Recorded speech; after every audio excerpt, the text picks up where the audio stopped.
That's why I was like,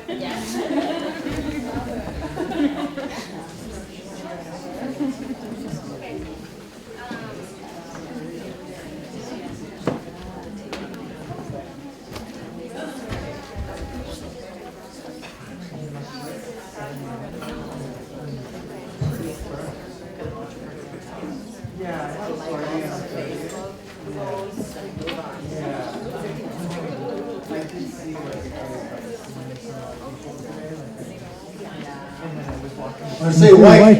Hello, welcome.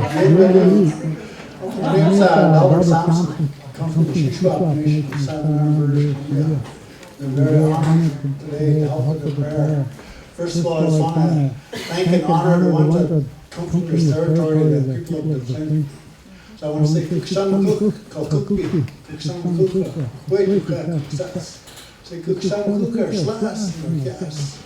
Say Kukshamukuk first, Mama, or Mama, so I was asking the Creator to help us out today, give us many blessings. So I was giving thanks for our grandfathers and our grandmothers. They are everywhere. Wherever you go, they're there. They guide you through your hearts to help you with any kind of help that you need, spiritually, mentally, emotionally, or physically. We also want to give thanks for all of your relatives. Thank you all for coming here today. Ask for blessings for you in that way. We also want to ask the Creator to watch over our children and give thanks for them, because they're the ones today that we have this life, that we're going to make sure that it's going to be good for them. All of our prayers are involve our children and everything we do in our life, how we conduct ourselves, because we're teaching them this is how they want to be. Because we ask the Creator to give many blessings for all the medicines that we use, and we give thanks for that because it helps us with our mental, our emotional, our physical, and our spiritual. We also give thanks for all the ones that we ask for help for, the ones that are having a hard time in their lives. We give thanks for today for the missing and the murdered women, and we want to ask the Creator to help out with all those relatives that are going through the grief that they might be going through at this time. We ask for blessings for them. We always say our prayer goes a long ways. This prayer will last for many generations, for all our children and our grandchildren. It will continue as we have to our grandfathers and our grandmothers. We also want to give thanks for that fire and that water that has equal balance and helps us and gives us that life that we have. It blesses us, kind of burns our medicines and takes care of each one of us, cleanses us. They both purify us equally in our ceremonies and our sweat lodges. We give thanks for all these things that kind of give us a blessing. Wherever we walk in our life, we ask the Creator that way be blessed and be open. So we want to give the ones that helped out, all the ones that are doing the hard work to make these things work for everyone, to kind of open the path for the ones that are coming behind us, because that's what our life's all about. So we want to say Kukshan. Thank you, all my relations.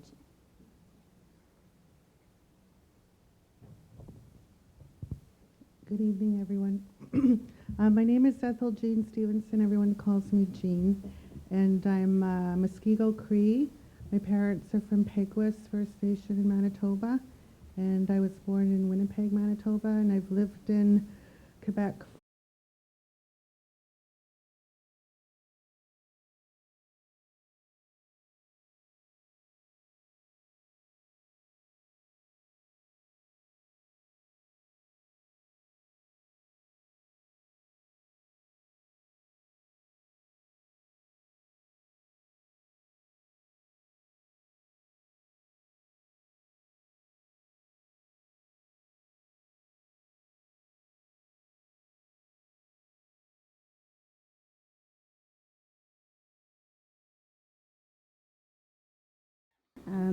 He's going to offer an honor song, and I've asked Marie-Céline to come. You know, we've titled the event Still Dancing, and I kind of want to bring that alive.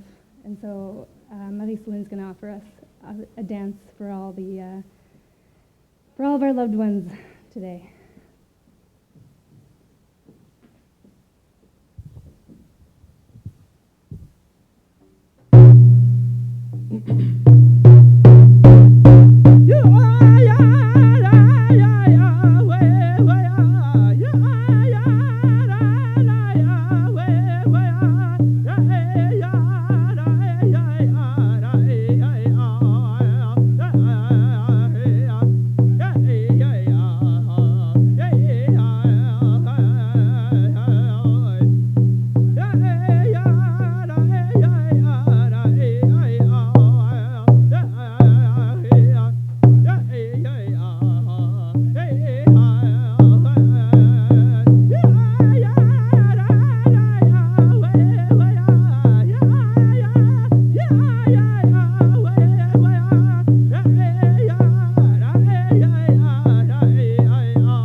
Kwe, Sego, hello, bonjour, Deluizi, Paige Isaac, Nina Mi'kmaq Ach Listaguch, Dlewi.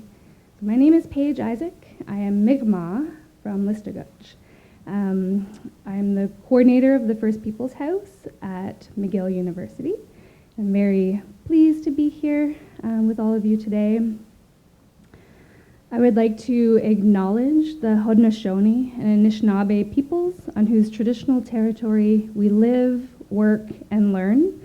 We recognize and respect these nations as the traditional stewards of the lands and waters on which we meet today. So welcome, Ichilasi. I want to sincerely thank everyone here today for coming out and showing your support, everyone who's listening in on our live stream as well. In solidarity, we can build the momentum to launch a national inquiry into the 1,186 missing and murdered Indigenous girls and women. Recently, this national crisis gained more urgency in Quebec when several very courageous First Nations women made public allegations of abuses of power and assault by Quebec provincial police officers in Val d'Or. But these injustices have been going on for years, and this brings much sadness, heartache, anger, and frustration in our communities. It feels like every day, I see a post on my Facebook newsfeed that an Indigenous woman has gone missing and murdered, or has been violently beaten. And it's not only women, it's also men and our two-spirited relatives as well. So I know that some of you are aware of this issue, some of you are impacted directly, but I know that many of you are not. And that's why we're here tonight, to bring awareness and to shed light on a very important and multifaceted issue. This is a national crisis that is repeatedly denounced by Amnesty International and other human rights organizations, and repeatedly ignored and dismissed by the Canadian government. So while awareness is necessary, we are also here today to urge people to take action and to learn how and in which ways we can do that. And so while you're watching this film, I want you to think about what you would do if this were your daughter, your sister, your mother, or your loved one. So we're going to screen the movie. After the screening, we're going to have Dawn Harvard, President of the National Women's Association of Canada. She will introduce and moderate a panel discussion with our guests, Gladys Radak, aunt of Tamara Lynn Chipman, and co-founder of Tears for Justice, Delilah Saunders, sister of Loretta Saunders, and Megan Gunaradehawi White from the National Indigenous Young Women's Council. And before we start the screening, I'd like to invite filmmaker Matt Smiley to come and introduce and to say a little bit maybe about how this documentary came to be.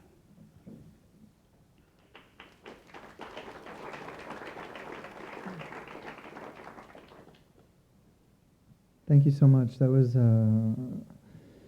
I think, a great way to introduce the film, because I think if you ask me what really launched this entire thing was, my sister moved to British Columbia. I'm actually originally from Montreal, so I grew up here for the first 18 years of my life, 17, 18 years, and my sister moved to BC while I moved to California. And I hadn't seen her in a number of years, and she had given birth to my little niece.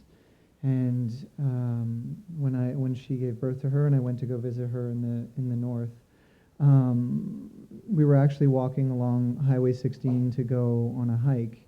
And this is, I've talked a lot in the media about our camping trip, but the initial inception of it was really watching my niece being carried by my sister along this highway. And then eventually being constantly reminded, most of my sister's friends are tree planters and work out in the field.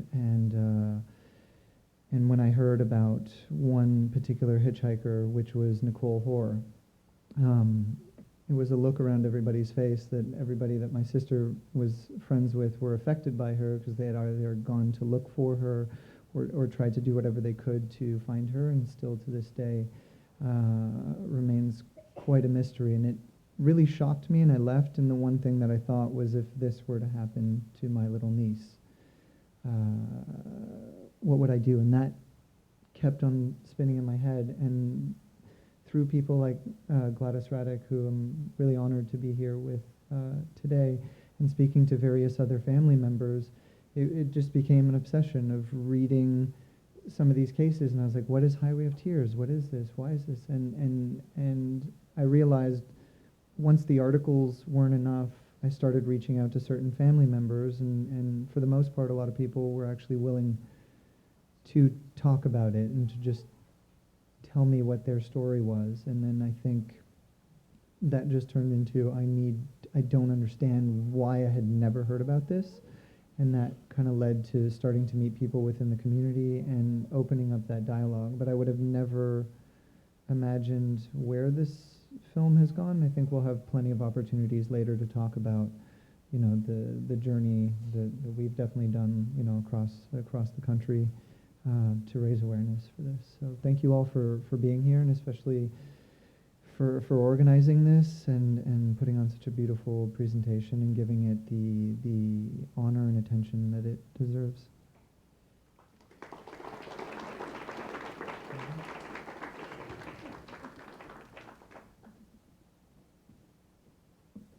One second.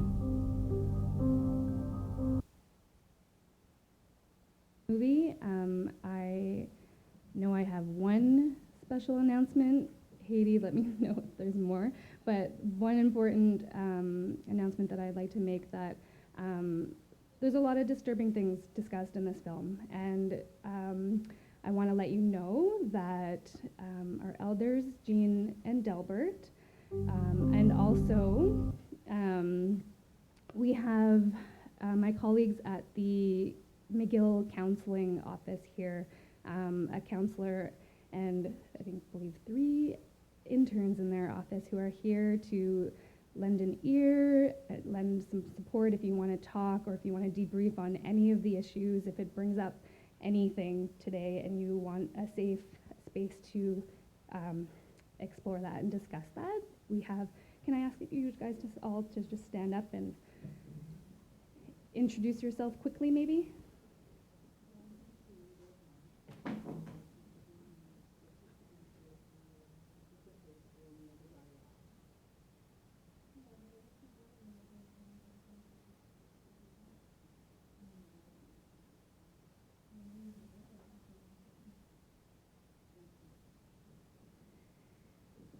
And there's space. We have space outside in the atrium. Maybe just let one of us know when they're needed. And I know after the film, to exit, we're gonna exit the Victoria exit on the side, not the front doors. And that's the only other announcement that I remember. Is that it? Is that good? Yeah. Okay.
right? So there's still that piece that is left.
Assault with a dangerous weapon.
All right, I think I'll ask all of our panelists to maybe come up and take a seat.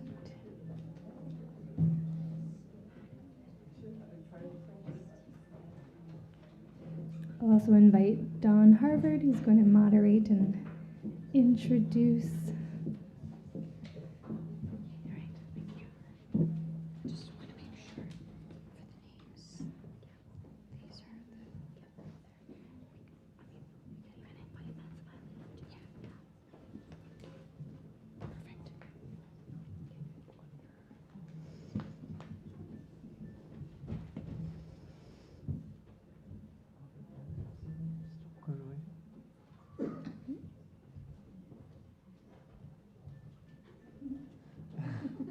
are It's musical chairs.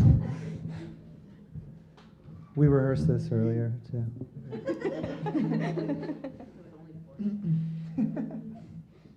Yeah, we just need the music. Last time.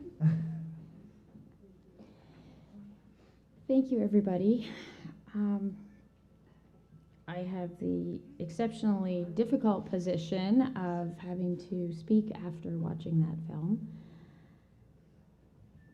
Very often there is no words to describe this kind of tragedy.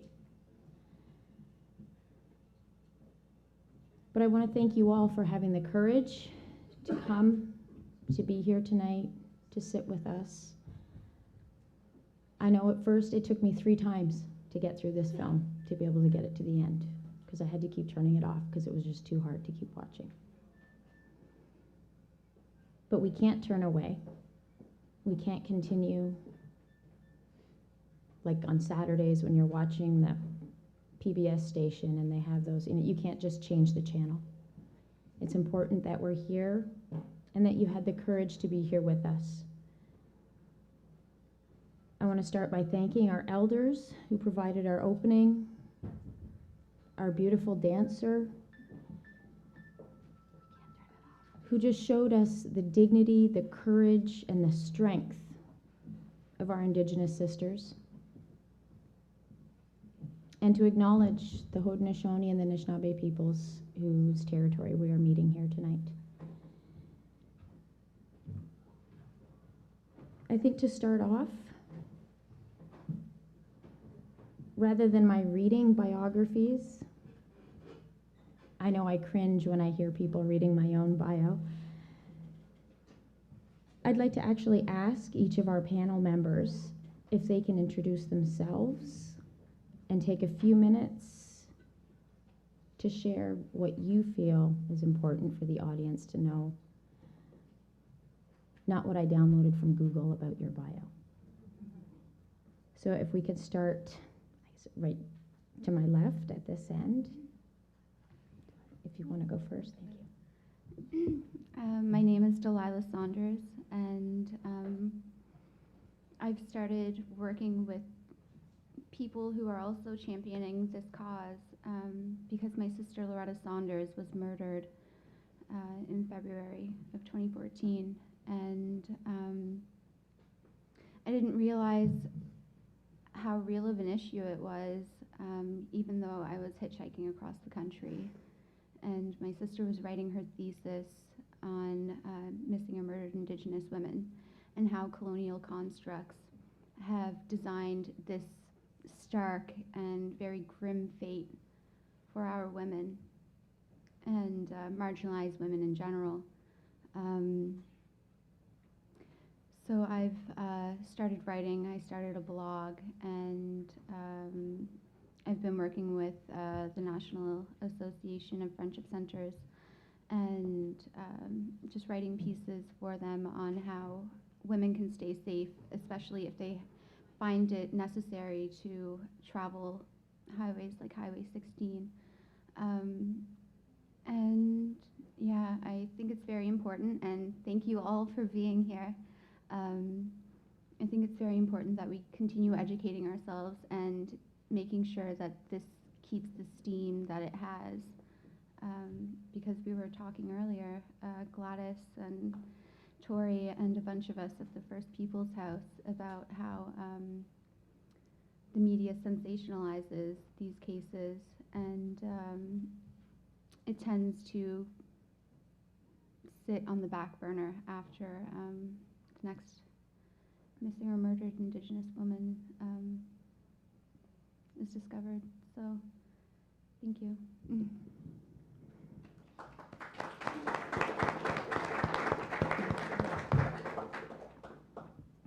My name is Gladys Raddick. I'm originally from the Gitxsan-Wet'suwet'en Territory, Northern British Columbia. I'm from Morristown, BC, right in the heart of the Highway of Tears. And I've been advocating for my beautiful niece, Tamara Lynn Chipman, as you can see, for 10 years now. And it's been probably the longest decade of my life. I choose to raise awareness about not just Tamara, but thousands of other women, children, and men who have disappeared across this country and been murdered. I've organized 6 walks across and throughout this country to raise awareness about the issues. The most prominent message that I've been asked to give by the family members is that we need a national public inquiry. So I've been working on this for 10 years. Tamara wasn't just my niece. She was my brother's only natural child. She was also a young mother of a little boy. That little boy is 13 years old now, and he's never seen his mother since he was 2.5.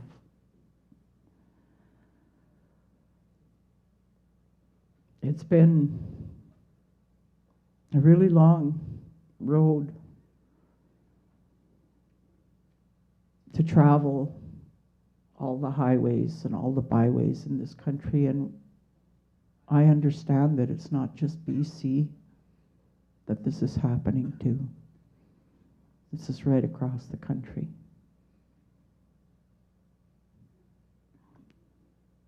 Us two are from opposite ends of the country, and we have the same issue.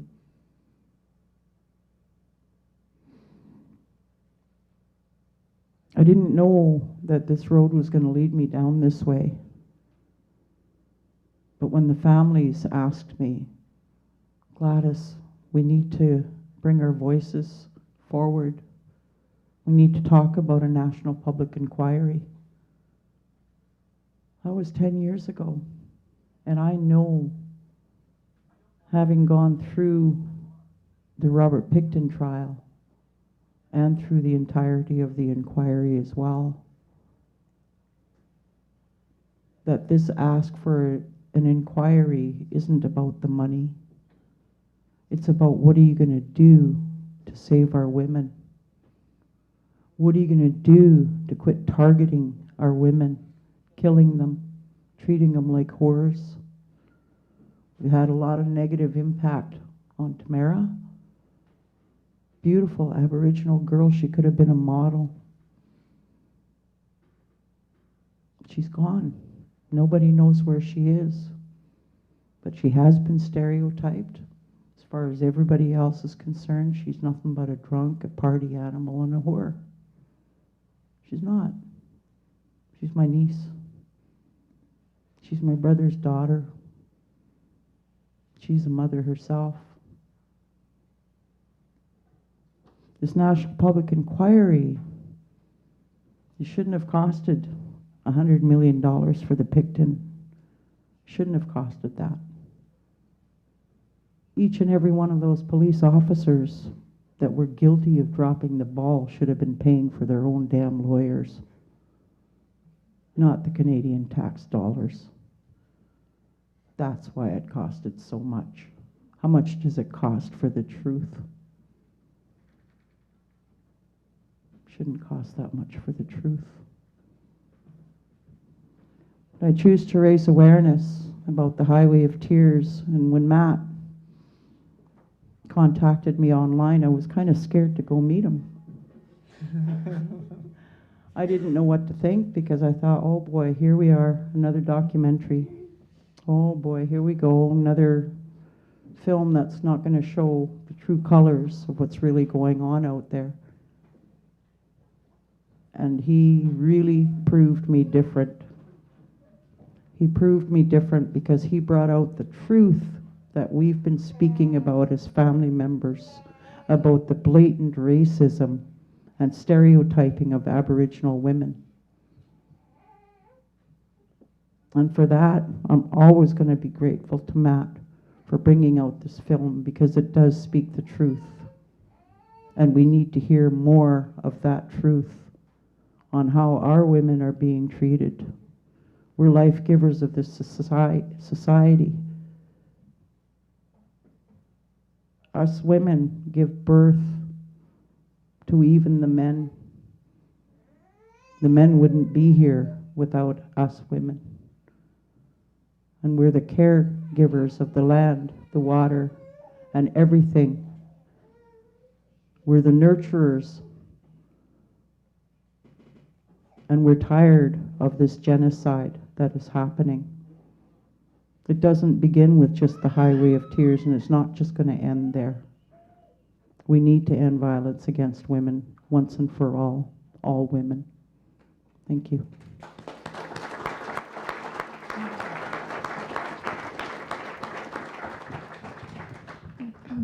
Megan Gunnarat Hawi White Yo Jets Waget Yandu Ganawage Tikidru. My name is Megan Gunnarat Hawi White. I'm Turtle Clan, and I'm from Ganawage, which is Mohawk First Nations territory, also Haudenosaunee. I'm really honored to be here, to be sitting with family members and fellow artists. I'm also happy to see that there's babies here. I love babies. But I think it's a really important reflection to think about that, you know, our children aren't born at risk. Our babies that come onto the land, our young girls and our young boys are not at risk. It's a society, it's a system that puts us at risk. It's the stereotypes that are out there in the media, in fashion, in sports, in politics that create this image of what Indigenous women are and contribute to that. And it's, growing up as young women and young men, we're faced with that, to struggle, just the normal everyday struggles of trying to figure out who you are in the world, but also trying to figure out what does it mean to be Indigenous, what are these implications, am I proud, am I ashamed? These are different things that we struggle with. So I'm happy to be invited here to share some of my knowledge and some of my experiences in my own community and some of the work that I do. I sit on the National Indigenous Young Women's Council, which involves with First Nations women, Métis and Inuit women coming together to talk about different issues that our communities face and how we can support our communities and support the people in the communities that know what their issues are, know what the solutions are, and finding spaces to support them that are culturally safe. I also do work with the Kahnawake Youth Forum, and there's a lovely poster over there that we'll be talking about, but we do a lot of arts-based work, and finding that when we're working with young people like myself and the other, people that I work with,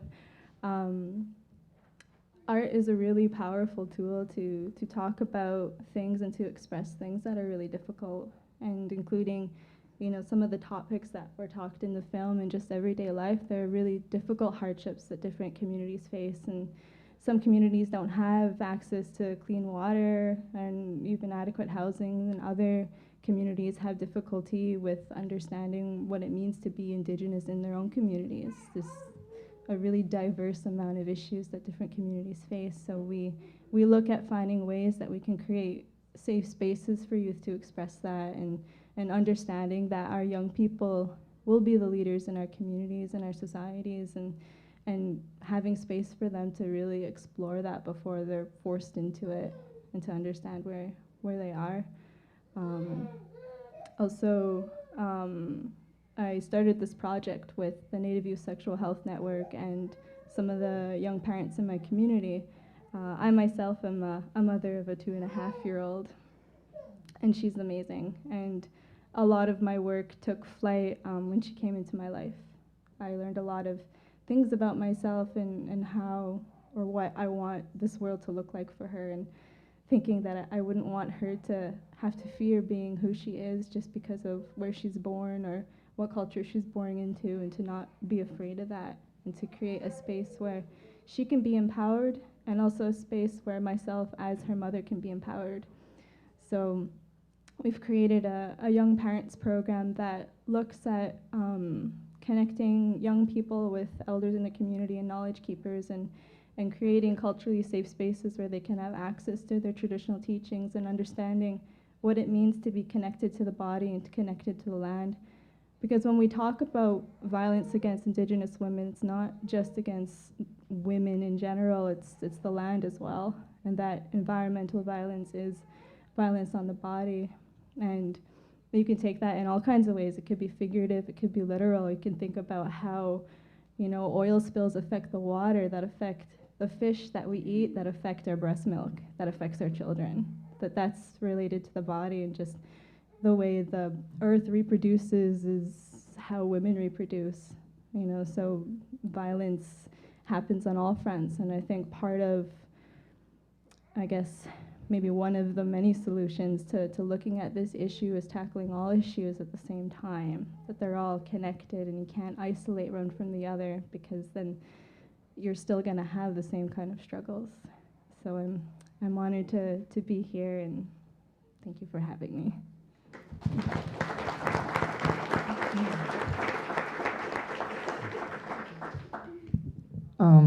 My name is Matt Smiley, and I'm an artist and filmmaker, and I think this screening in particular is very important for me in many levels. One, it is in my hometown of Montreal, and I grew up here, and for the most part, I grew up not too far away. I was actually born on Dumusée Street, which is a block or two away from here. And I think for the most part, I was very lucky with the upbringing that I had in terms of education, in terms of support, whether it not be from my family. I think this city has given me all the tools that I always felt that I needed.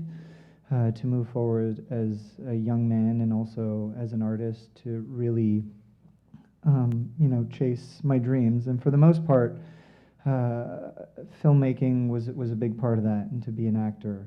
And the more that I worked, I think the more I realized I had a lot more to say than what I was being given as far as dialogue. And I think the journey that I've been on for the last 3.5 years with this film has been nothing short of life-changing, because it, for somebody who I thought, we always think we know everything. And in fact, I learned that I knew very little about Canada, about our history, about the land that we're on, even though we had, great schooling, great education. And I think once my eyes were open to how others were treated, and when I really started to hear these stories of the missing and murdered women, my life changed, because I could never imagine, and now I can't unhear the stories that I heard. There's only a 1% of the stories that are up on this screen, and 90% of that is, I did not want to sensationalize this. That was something that I felt had already been done to a certain degree. I think the media has changed exponentially in the way that they treat these cases, and how the women and men are now being presented in terms of making sure that people are aware when somebody goes missing, or if they're murdered, in the manner that they are discussed. I still think we're in those baby steps, and to be sitting here, and especially with the 4 women that are up here with me, there's a very strong bond, and I feel like my family over the course of the last 3 years has grown. I have sisters everywhere, but I think the thing that pains me the most is that these stories continue. They continue daily. Just today, I received a phone call from a very close friend of mine who's from Winnipeg but works with rock stars all around the world and travels. And she called me and she said, I know you probably have your plate full, but my cousin, who's very dear to me, was hitchhiking from Winnipeg to Ontario, and he's gone missing. And so, of course, and I think it hits me personally, but now all these stories do, and I know Gladys and I have spent countless hours together talking various stories, and also hearing about her niece. And I think the one thing is, once it becomes personal, and I've noticed with the movie that it does become personal for people, that we're actually leading towards, I think, hopefully a better future. I'm really happy that we now have a prime minister in place that acknowledges the need for a national inquiry. I know I pushed pretty hard along with us and Delilah, but I think he's been very reactive, and I think once you notice that there's a heart inside of somebody, I think you can get through to them, and I think that's what we're slowly doing, but sadly these continue.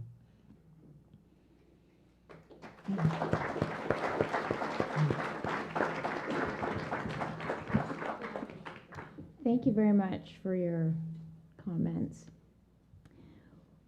On behalf of the Native Women's Association of Canada, when we started with the Sisters in Spirit initiative, we had the names of over 500 missing and murdered Indigenous women and girls. Throughout that project, we got up to about 680, and that's when we were shut down. We were told by the Canadian government that we could no longer continue the Sisters in Spirit. We could no longer use the name Sisters in Spirit or the logo, or we wouldn't have any funding. The project was shut. But if you ask my father, what is the only way to make an Ojibwe woman do something? Is to tell her she can't. So we continued. If it meant we had to volunteer, we volunteered. We searched the media, we looked through every nook and cranny. We came up with 800. And the tragedy is that's just the tip of the iceberg because, as mentioned, they say less than 10% gets reported. That was just the women who made the news. So many were written off as just another Indian girl, and they didn't even make the news. I actually had a young woman go missing when I was in university at the University of Western Ontario. And I sent her picture off to all of my classmates on our education listserv saying, if anybody has seen this girl, let them know. I got a note back from the dean saying that this was only supposed to be used for educational purposes and that such personal stuff was not allowed. And I sent back a scathing note saying, really? Because last week there was an ad for a litter of puppies.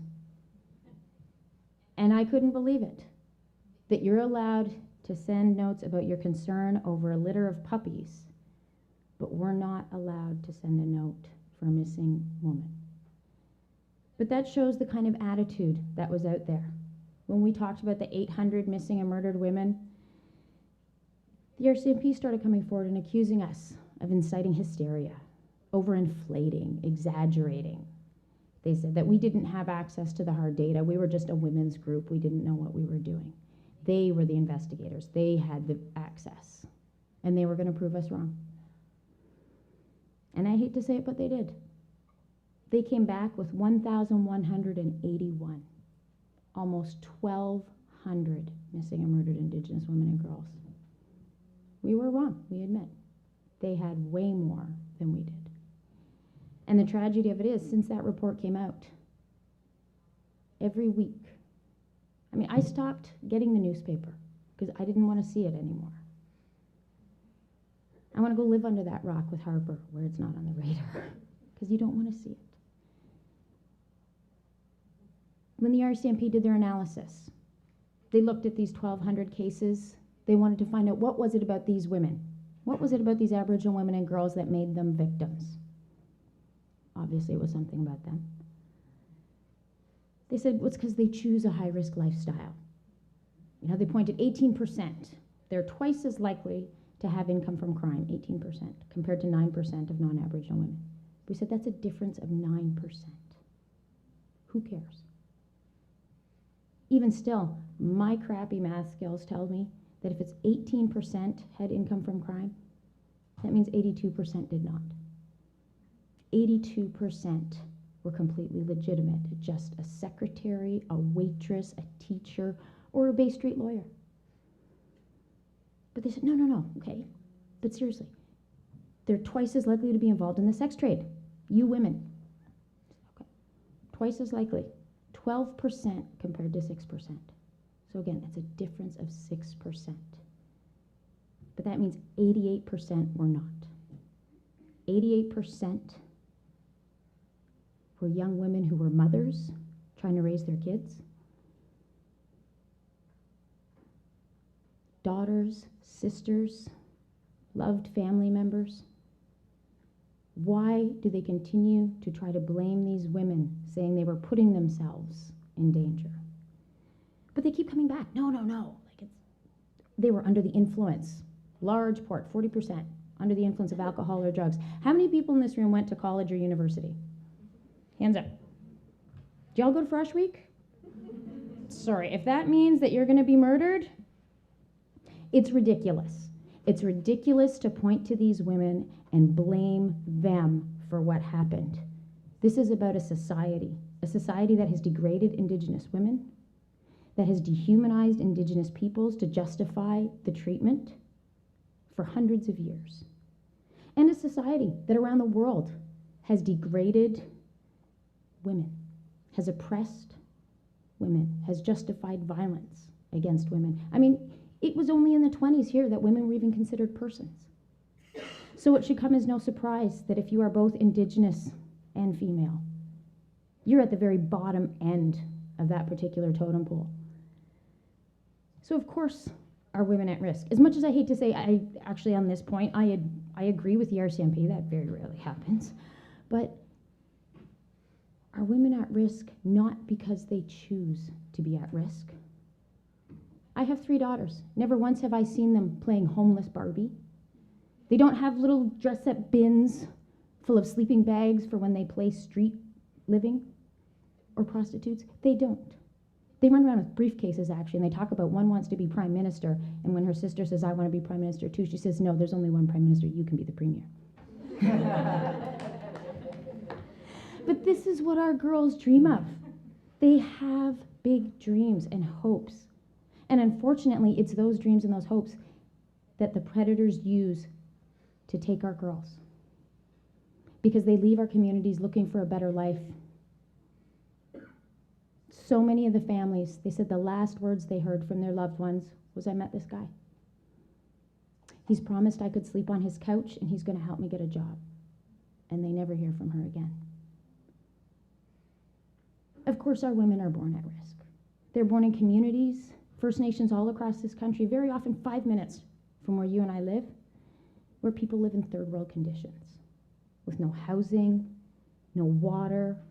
I mean, Canada was at the United Nations bragging about the fact that they only had 133 boil water advisories in the First Nations across Canada now. They were happy because that was down from 200.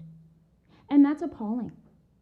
I mean, that's the kind of thing we think of happening in Africa. It shouldn't be happening in the richest country, one of the richest countries in the world, that we have people with no clean water. It's a basic human right. Communities with no housing, communities with no schools. Isn't education a basic human right? So of course, our women are at risk.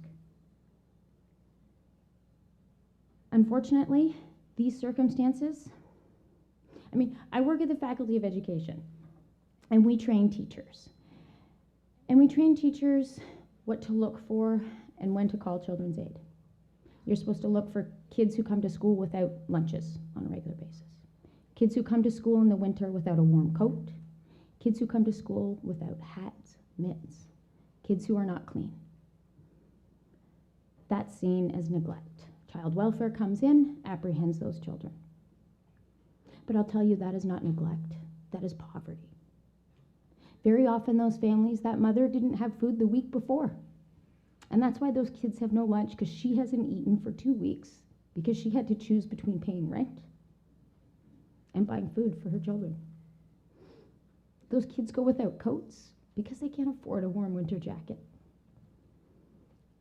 I mean, I go to Dollarama and I buy 20 pairs of gloves every fall because my kids lose them. At least a pair a week.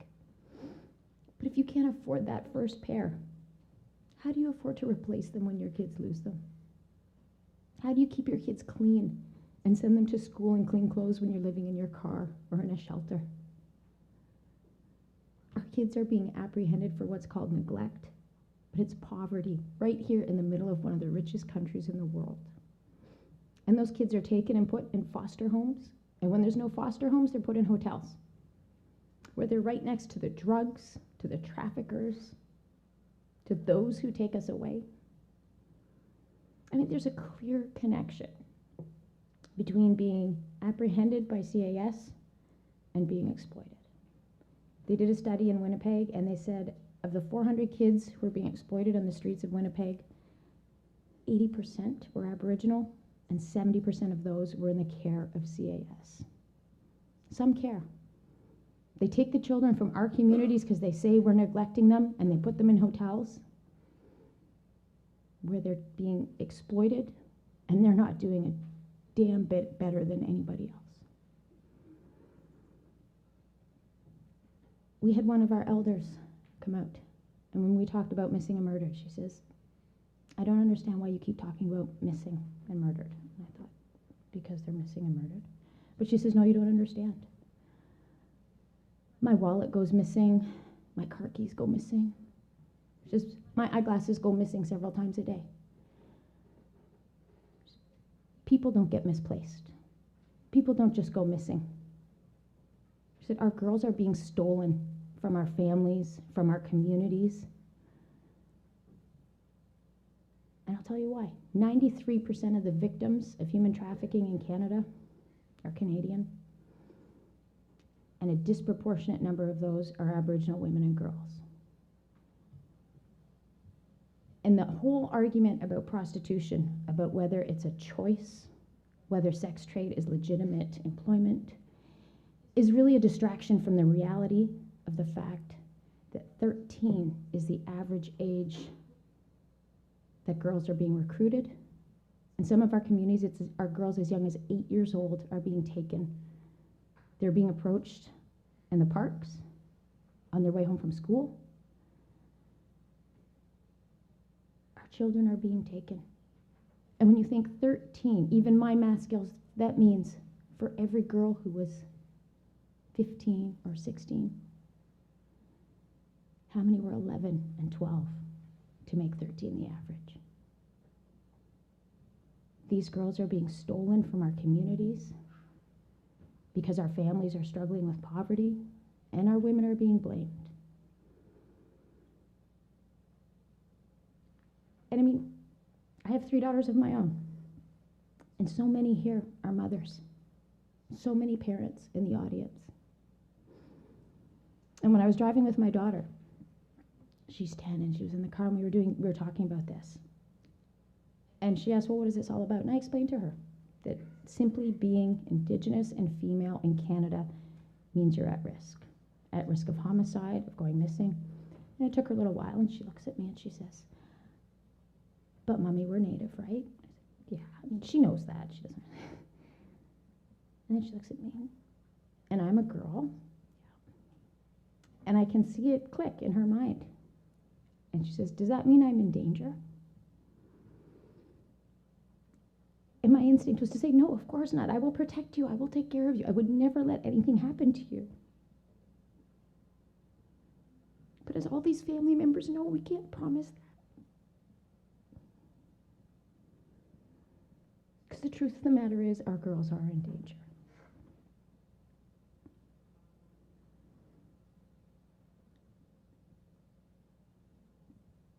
But the important part, before we become paralyzed, before I try to lock my kids in the closet till they're 40, because NCAS is definitely coming to get me for that. We're here because this is what makes a difference. People listening, people helping, because this is not an Aboriginal issue, and this is not even a women's issue. This is a Canadian issue. And until we all take up this issue, carry a part of the load and make a change, that's when things are going to be different. That's when our girls can go to the street, go to the corner store for a Pepsi or, God forbid, a pack of smokes, and know that they will be able to come home, that they will be safe, that they can do that without fear. I mean, they can worry about cancer rather than being taken from the streets. That's why we're here tonight. And that's why I thank you all so very much for having the courage to stand with us, because it's not a popular team to be on. And I think at this point we're supposed to open up for questions. Yep. Is there a microphone that they're supposed to pass, or do you just have to use your big outside voice? Check. There we go. I think we should Over give here. her a round of applause. Okay. I tried to skirt right over that.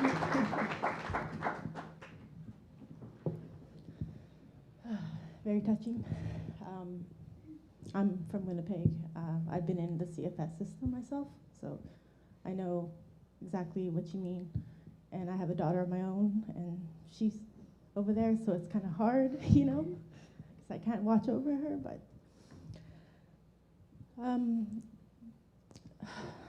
thing is,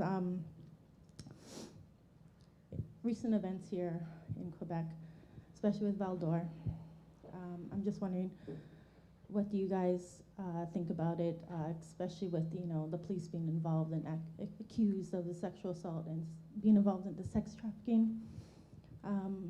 What do your organizations feel like you can do to take action in your own communities based on these allegations?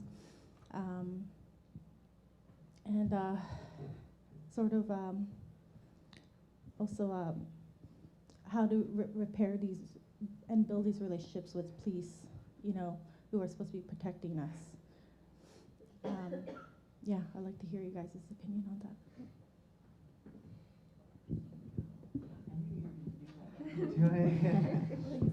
Good question.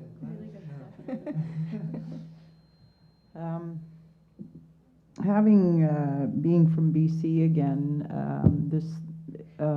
it wasn't really a big shock to me when I heard about what was happening in Quebec, because again, that's part of our history. I think about the Human Rights Watch that we had out in BC. A lot of that was based on actual police brutality and sexual assaults of our women.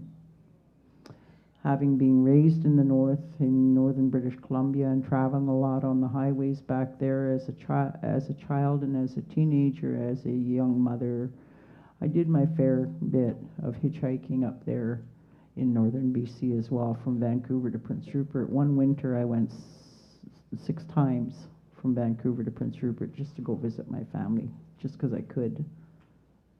And I've been raped also myself by the police on two different occasions.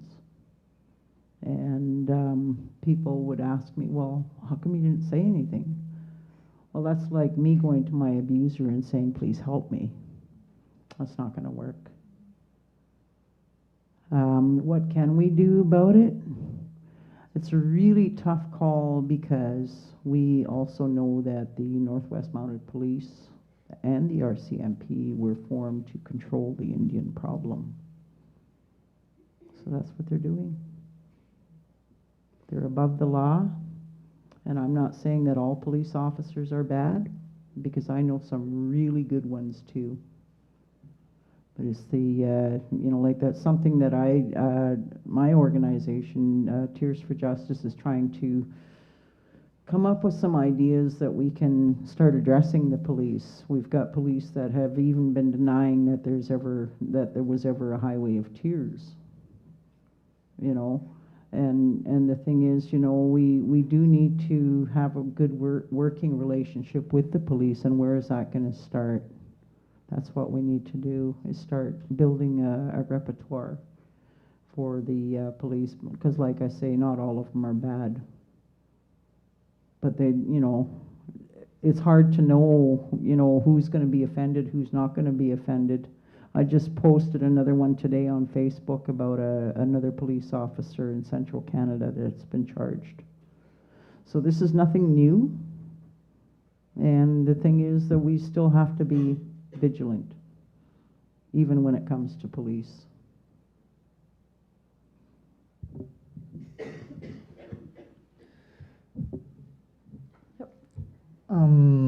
Yeah, I thought I would jump in on that, and thank you so much for standing up and speaking out about that. I think for me, especially with regards to the journey that I've been on, is that I don't see police as any different from any of us. They're just men and women in uniform that have taken a pledge to actually stand up for others and to hopefully protect us. The sad reality is there are always bad people, and that I don't think we can ever really avoid. I think the thing that I've definitely noticed over the years now, in terms of, I first saw myself as a filmmaker, and I never imagined myself as an activist. But once I heard the stories that I heard and saw a lot firsthand, is that something needed to be done. And, for me is, how can I be the loudest mouth possible to let people know, give them, a warning. So I did one thing, which was to make the film, because I couldn't not make it, and everything that I could do to finish it and to make it was necessary. Definitely the Canadian government did not help in any way, shape, or form. I even applied for a grant to fly here. I never got a response. They say they'll respond in 30 days. I got the postcard. We're on it. jokes aside, I started to get much more active as far as the legislation, because I think as far as, if you're not going to beat them, join them. And, I've been a champion in following, in Gladys's footsteps and very many other activists as far as the need for a national inquiry. We're now at the point where people understand it is necessary. It doesn't matter how much it costs. There might be wasted millions here and there, but it's not going to be anything close to what the Pickton trial was. And you know what? If it costs $1 million to figure out that there was one extra missing girl out of probably 4,000 that we've been talking about, then it's probably worth it. And something that Delilah and I had actually, once we met up in Ottawa, when we screened on Parliament Hill, was I had worked with a woman called Mary T.G., who ended up being one of the producers on the film. And I think when I was very close to not being able to finish, they definitely helped and gave me support. And one thing between her and various other people throughout Canada is I thought that it was important to have a piece of legislation in place that they have in the United States, which Joe Biden had actually put forward, which is to put forward a federal act to protect Aboriginal women from violence. And to me, we put the wording Aboriginal women in there, but it has to do with all women. And the main thing is thankfully our new government will move forward, hopefully within the first 100 days, with a national inquiry. But at least with this piece of legislation, that they'll be accountable to actually do it and to put certain things in place. Like, I still can't for the life of me figure out how we can't figure out how to get public transportation up in the north. I mean, the amount of circles, and we talk about the emails in this past week, there's obviously Val-d'Or, and I think every resource possible should be put towards figuring out what happened there. Gladys was there when we talked about it at our screening at the Musée des Beaux-Arts, where a few people had mentioned there's not really a problem of missing and murdered women in Quebec. And I remember saying, not in a naive way, but I was like, just wait.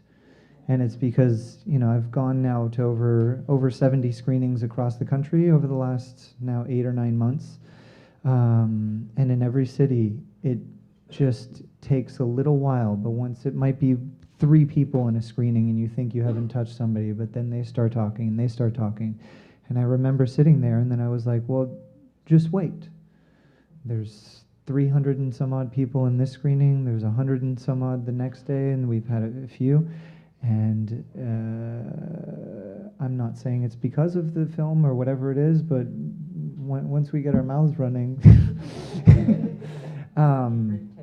but that's what it is. And I think it takes touching people and for people to actually realize that they need to listen and to be vigilant. And I think we're definitely on that path. So I'm really glad that the media is covering it, and I'm glad that those women had the courage to speak out, because that's one thing. And you said, it's hard to talk, and especially, Gladys has a lot of experience. I know Delilah does. I don't know you that well.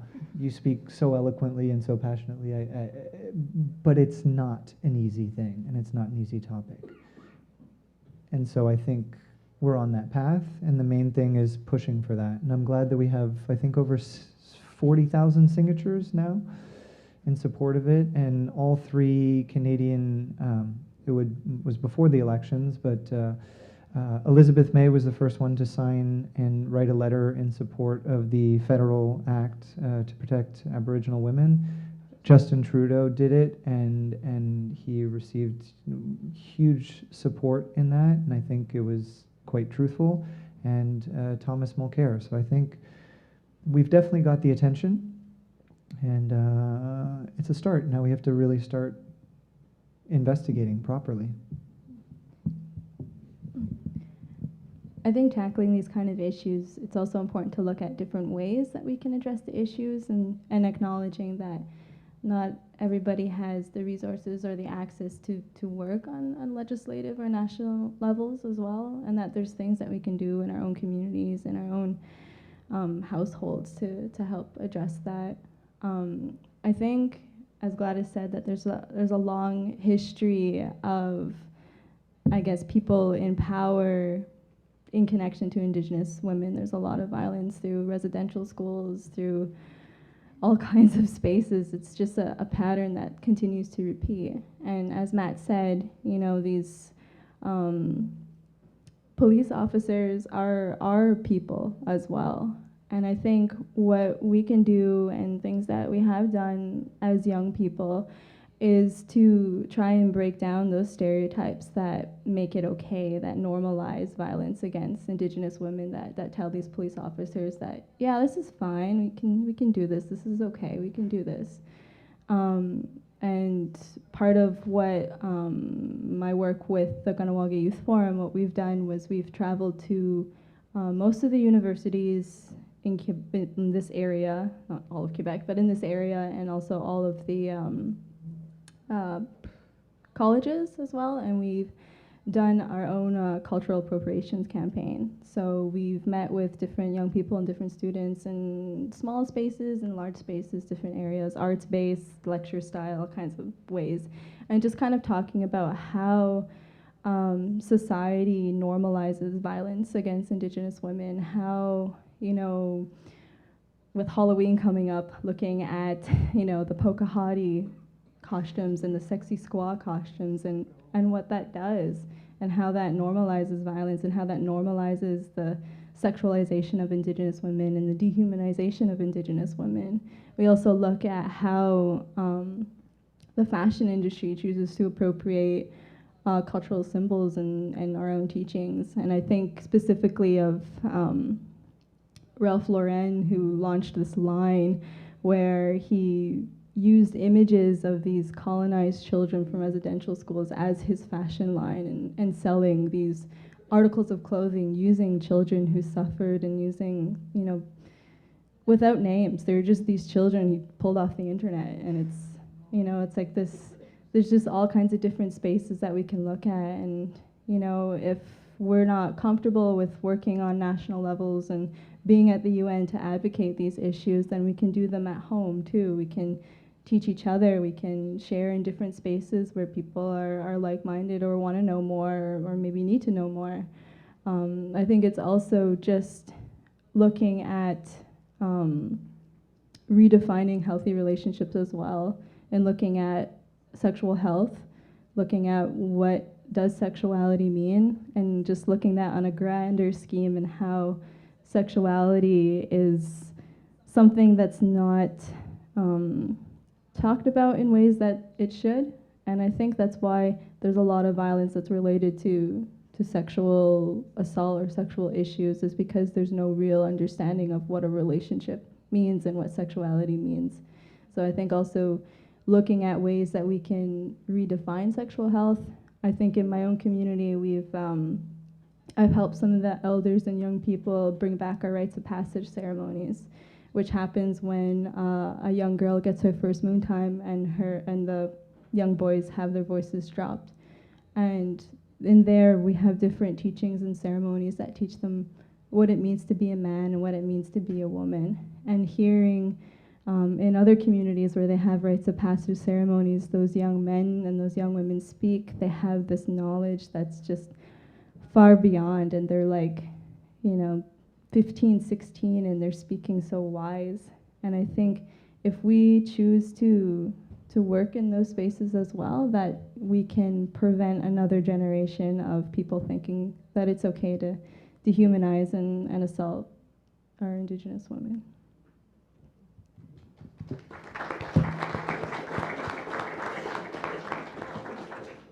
And one more thing, for those of you who are not going to be too busy building an ark as the streets are flooding here tomorrow, the Quebec Native Women's Association will be having a rally 6 o'clock tomorrow in Montreal to protest, to draw attention to the situation in Val-d'Or. So put it on your Facebook, put it on your Twitter or whatever it is you do, pass it to your church group, your neighbors. You know, the more people we get out, the more the province and the whole country sees that they have to have they have an opportunity to be on the right side of history here and they're going to need to be held accountable to make sure that happens. So I think there's a question here. My question is for each of you, actually. I'd like you to answer because I'm very ignorant about what an inquiry might bring. What do you hope? What do you see the inquiry looking at? If you don't mind my asking, I'd really like you to break that down for me. Okay. Do you want me to start? Myself, and I know there's various different groups that have slight changes with regards to what the inquiry is, and I think one of the most diplomatic ways of going about it, because I know we do have the Truth and Reconciliation meetings, and there are the roundtable meetings, and there are obviously various different groups doing inquiries. I think one of the biggest disconnects right now from what I've personally noticed across the country is that with regards to, let's say, the RCMP report, it's the RCMP reporting also on themselves. And I have a big problem with that.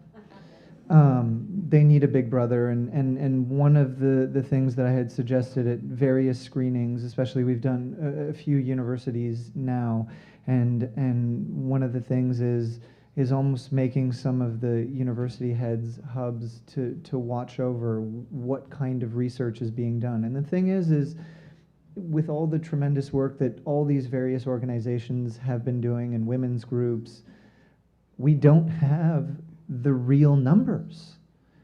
And to me, like, that's unimaginable. There's, if it's one, and I mentioned it earlier, if it's one girl that we've forgotten somewhere or one young boy, that we need to have the real figures. And there is, I know there's communities that I've gone to that there's women that go missing, there's young men that go missing off these reservations, and we don't hear about it, and they're not reported to the RCMP either, so we don't have those numbers. And then for that one person that is missing, there's 5, 10, 15, 30 people that are directly affected. And you know, not to really single out Gladys, but I know her really well, is that pain that you carry for the one person, as I think it's our duty as Canadians, just as if somebody were sent out to war, that we bring them back home safe, that we find out exactly what happened to their son or daughter. And I think if only that we get the actual story, then I think we're on the winning side, because there is a lot of learning to do, and within that national inquiry is also to have some of those hard dialogues, but I think it's also just symbolically to acknowledge that these young boys and girls and men and women have gone missing or have been murdered, and know specifically what the reasons are and the root causes, because when somebody is guilty of murder, and especially some of these cases, I know one of the women that I interviewed that is in this film, and I mean, she does talk about it, but her husband was very abusive, and you know, was later found to be tried for murder of a young lady as well. That could have been her. But also, in order for him to be tried for that, it took years of investigating, which is why Interpol and the RCMP and all these various different organizations, and I think that's where the inquiry will hopefully bring all these organizations together to share their information openly and hopefully start piecing together the puzzles. And just like we saw with Val d'Or, is the more, and I must say, to give a huge round of applause for CBC and Radio-Canada, who have done an absolutely amazing job this year in particular in terms of covering these stories, because I think without their push, and even for this film, there's no way we would have screened in as many places as we did without their help, but there's no way that those women would have spoken out publicly without knowing that across the country that they'll be supported, and now that they have a government that will support them. So I don't think there's any real coincidence there.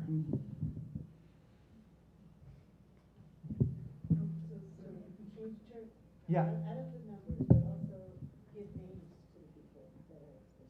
1,000%. I think it's the acknowledgement, it's the names, it's the numbers, and to me, if it's 100, then it's 100 men and women. If it's one, then at least we've gone to the end of where our research is. And I think we have so many countless other research. We have, I mean, just walking in the back of this room, I was floored. I grew up in Montreal. The beauty of the artifacts that are in the room behind us and the history behind it is unbelievable. And the resources that have gone behind keeping that heritage, I think we owe it to their ancestry and to the families to get the information right. So to me, if the inquiry costs $100 million, then I'm pretty sure we can find it. We could sell a little bit more water to California because I need it to drink. Okay, before we go there, there's a question over here, but the other half of the inquiry, what's really important to remember is if you have a national inquiry, you have that judicial power of subpoena that forces those people in the system, whether it be the social workers, the police officers, the judges, whoever dropped the ball or whoever didn't follow the policy exactly. I mean, that there's significant cracks where our people are being abused by the system, are falling through the cracks in the system, but that's information is never going to come to light without that power to subpoena, to force people who wouldn't otherwise admit to it, but also to create a safe space for those who have been wanting to come forward. I mean, the woman who was in the Vancouver Police Department who had been, trying to bring attention to this, trying to speak out, and it drove the poor woman to quit because it made her crazy when everybody afterwards, when all of this was exposed, and she said, I had been trying so hard, but when you're part of that system, there was no safe way for her to come forward about what she was seeing within her own system. So that's going to be an important part, that we see that it isn't about individual cases, it's about systemic problems, and hopefully that's what's going to be identified through this. And the question of whether we need an inquiry versus programs and resources for right now, it's really a false question. It shouldn't be an either or. I mean, we wouldn't go to our doctors if you found a lump and accept it if your doctor said, well, you can either have the diagnostic, you can have an MRI and a CAT scan, or you can just have treatment, radiation and chemo, but you can't have both. I mean, it's absurd. And as long as they continue that kind of argument, we will continue to just have these solutions that are after the fact, that are the shelters, that are the, trying to clean up after the violence has happened, rather than really making significant inroads and upstream investments in areas that are going to be preventing the violence, that are going to be protecting the women in the child welfare, in the housing, and all of those things that created the cracks, that created the vulnerability. That's what's going to come forward. So hopefully out of that, you would have a genuine national action plan that's going to be effective in preventing, and I mean, it just makes sense in the long term. It's going to cost taxpayers less than continually having, foster homes and jails and cleaning up after the violence. It just makes sense to do better on the prevention and protection side. So, and there's a question here.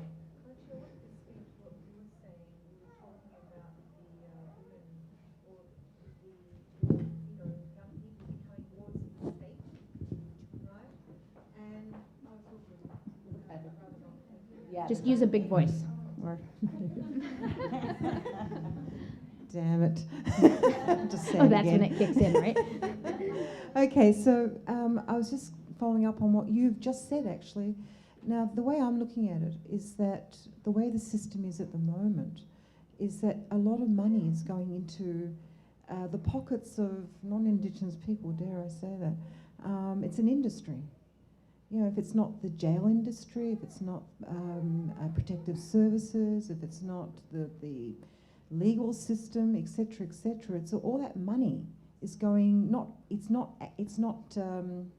As you were saying before, like you need to look at, and I'm hoping that the inquiry will actually look at the systemic stuff that's going on in terms of how the current system is being used.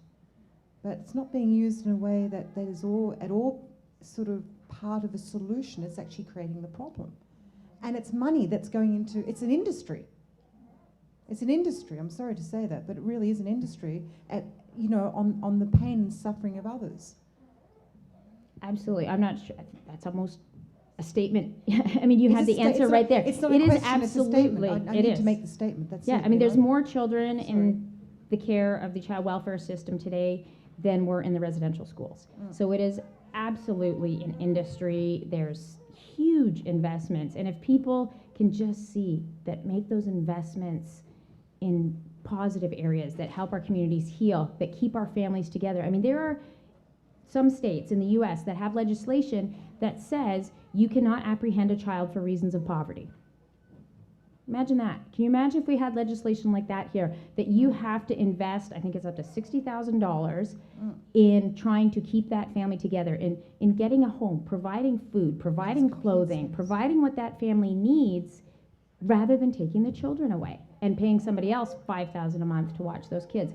So there are examples around the world where we can do better just by changing our thinking, by taking away apprehension as the automatic and only response, and looking at supporting families.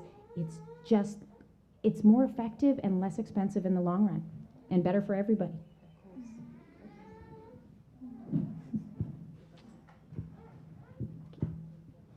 How much independent power Native people has now? How much independent power do Native people have right now? Because it's like amazingly creative people. I have a great friend, music and all the things in the Native people.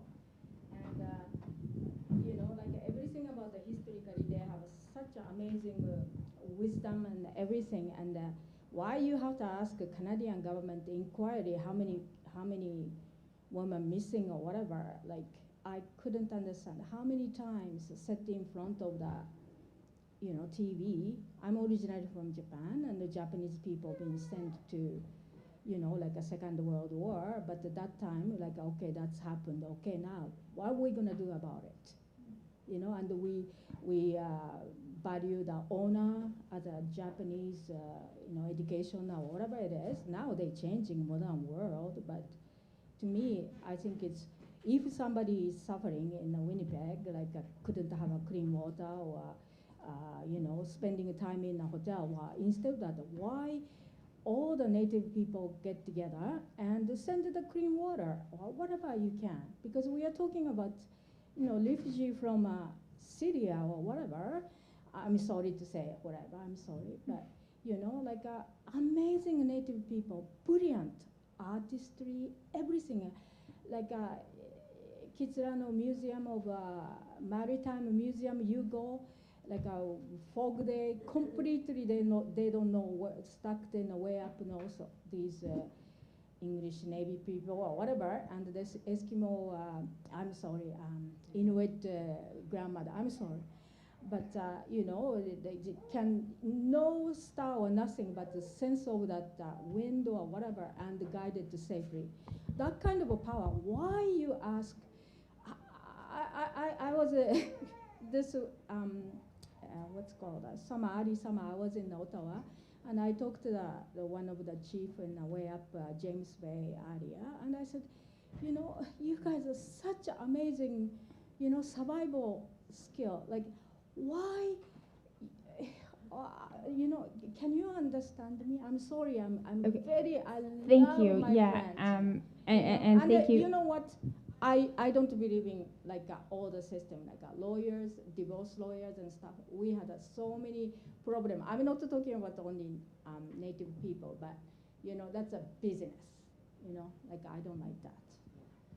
Yeah, I think the people you're talking about, that's a classic example of somebody who has done well in spite of their circumstances, in spite of the disadvantage. And rather than pointing to them as an example of if they could do it, can't you all do better? What we need to recognize is that, you know, it's not a level playing field, and that, you know, so often what we call bootstrapism, you know, suggesting that, well, so-and-so did it and you need to pull yourself up by your own bootstraps, is great if we have boots, is wonderful if you have socks to pull up.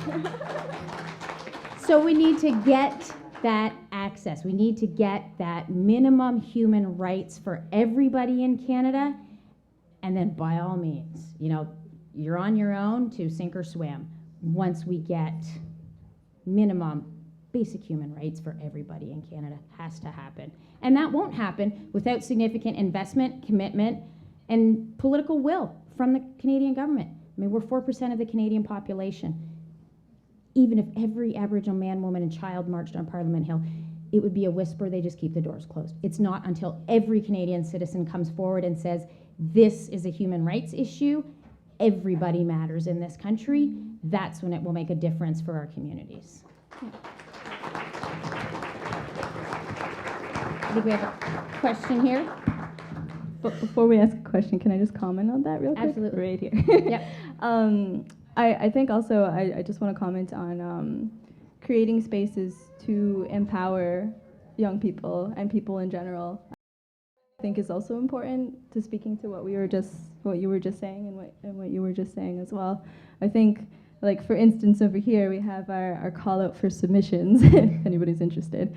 But yeah, it's like we're creating these spaces for youth to have space and for people to have space, because I think that's also part of the issue, is that we're living in a society where Indigenous women and Indigenous people are silenced, and you know, it's a difficult space to kind of work through our identity and work through, you know, legislation and kind of like grapple with all of that, and as young people as well. So creating spaces like this where young people can, you know, express themselves and contribute in their own way to the conversation on what are these realities that our young women are facing, and also what are other realities, where are our other success stories, where are, you know, where are spaces where we can honor women and have that space to be. And so far, we've received submissions not just from in Kahnawake, but across Canada and the United States as well, from different Indigenous communities, as well as Indigenous people from Venezuela submitting. So it's a space, it's creating those spaces where people can share, because people want to share, people want to connect, and people want to have places where they can work together, and to have these spaces where these conversations and these dialogues can happen in big numbers. And you know, it's acknowledging that everybody has a different kind of voice and a different kind of gift, and not everybody is a speaker, not everybody is a writer. We have filmmakers, we have artists, we have dancers, we have, you know, news people, we have all kinds of different people, and it's creating spaces for each of them to share their stories, so we can have, you know, not just a national inquiry, but just like a national space where we can hear everybody, listen to everybody's stories. Okay, so we have a question here. Yes, first, thank you so much for your courage and your humility. And I think you had said earlier that some stories that we hear, we can never unhear. So I'm just wondering, as a non-native, now I've been touched so deeply, what more can non-natives do to help to make it Canada a more fair place economically, judicially, and so on? Thank you. I'll say a really quick answer, and I had never really. I was happy to see anybody but Harper in power, but I think Canadians definitely spoke out about what I feel too, in terms of when I left roughly 10 years ago, when Harper was in power, is I didn't really recognize that Canadian spirit, which was, and no disrespect to him because he's very smart in other ways and has probably done some great things, but I think with regards to what I felt in terms of the government from the top down acknowledging it, and I think we mentioned that comment maybe before the screening, was not on his radar. And that to me, I think, sends a ripple down to the lowest common denominator of, if he says it, then how, if he's supposed to influence everybody else? And the fact that we have somebody that says, we need to pay attention to this, it's on my radar, and now it's on the other party's radars because I say it is. and they actually believe it too, that I think we're definitely, I feel, in the right direction now. So I think the most important thing to remember is that this has gone on for as long as it has because of the silence, because of the ignorance. I mean, Canada is very good at denying our colonial history, at preparing this beautiful Canada the Good image, while ignoring the people that were oppressed and abused to get here. So if nothing else, the most important thing, like you said, you can't unknow it once you know. Read the books about the residential schools. Become educated yourself. Educate everybody around you. Have book clubs, whatever you need to do, because it's the silence and the ignorance that allows those myths, those stereotypes, that allows people to walk around in Canada saying, well, you lost the Indian Wars, get over it. I'm thinking, you're not even in the right country. Like, or, I mean, their native history comes from Walt Disney. So we really need, there's lots of good resources out there. The Inconvenient Indian, there's lots. Start reading it. Yeah, it's okay to be uncomfortable. Make yourself uncomfortable. Challenge yourself. If it takes 3 times to get through We Were Children, if it takes, 6 months to get through those books, because sometimes it just hurts so much you have to put them down. But keep doing it. I mean, don't let our history here in Canada become that channel on PBS where you just change the channel because you don't want to know because it makes us uncomfortable. We have to learn, and that's what's going to change our relationship going forward as Indigenous peoples, as non-Indigenous peoples, because we're going to have a greater understanding of what our truth, something we say is, we are all treaty peoples here. There were 2 sides to that treaty. So it's important that we all know the truth of our history, and then we can have genuine positive dialogue moving forward, and that's going to make a world of difference. So I want to apologize. I think, I keep thinking there's somebody behind me. But unfortunately, whoever it is that's behind me is suggesting that I want to thank you all for coming out, and I'll turn it over to you to do the final words.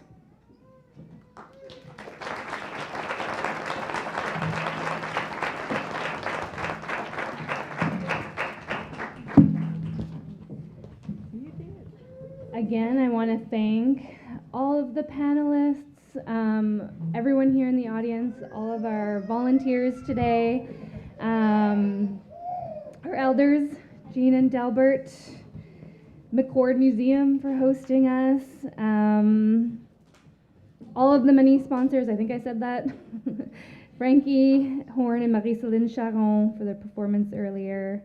I just want to again thank everyone for the bringing this, to everyone's attention, taking the time to talk about this, and try to understand it and digest it. I just can't thank you enough. I'm really happy with the turnout, and we're going to close with Jean and Delbert, but before we do so, I just want to remind everyone, if you haven't received one of these postcards, grab one on the way out. Haydée's going to be passing them out when you leave. It's no postage necessary.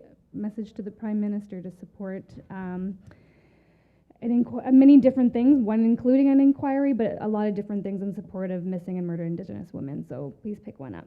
And thanks again. Sign it and mail it. And let's invite Jean and Delbert again to close off and send everyone home in a safe and loved and good way.